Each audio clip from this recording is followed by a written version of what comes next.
Most of the world has lined up against Russia, demanding it withdraw from Ukraine. Despite this, Russian forces renewed their attacks on Ukraine's second biggest city today and lay siege to its strategic ports. As the fighting continues, many Ukrainians are fleeing to neighboring European countries, but there are some who are choosing to stay. WCNC Charlotte Shamaria Morrison shares the story of a man whose fiancée is still in the war-torn country. It's been more than 2 years since Daniel Gisbert and his fiancée, Tanya, spent a carefree afternoon at Freedom Park in Charlotte. We spent about 8 months together every day. I would drive her to work 5 a.m. in the morning, go back to sleep.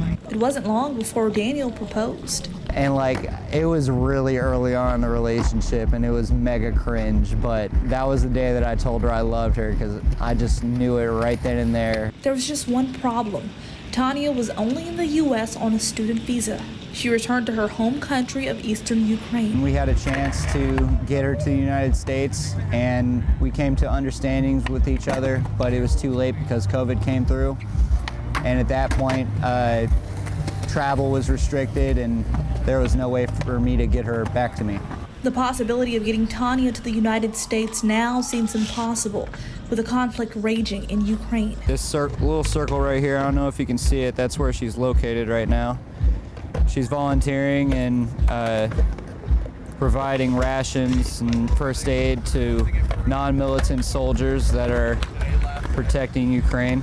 Daniel's been communicating to his fiancée through apps, but sometimes he can't reach her. Initially, I was trying to convince her to leave, but she had moved to be with their parents when the war started. Sometimes when his fears run wild, he thinks back to the days when things weren't so complicated. It's terrifying, it's disheartening, it's nothing I would wish on anybody. He fears for his fiancée the most. Shamaria Morrison, WCNC Charlotte.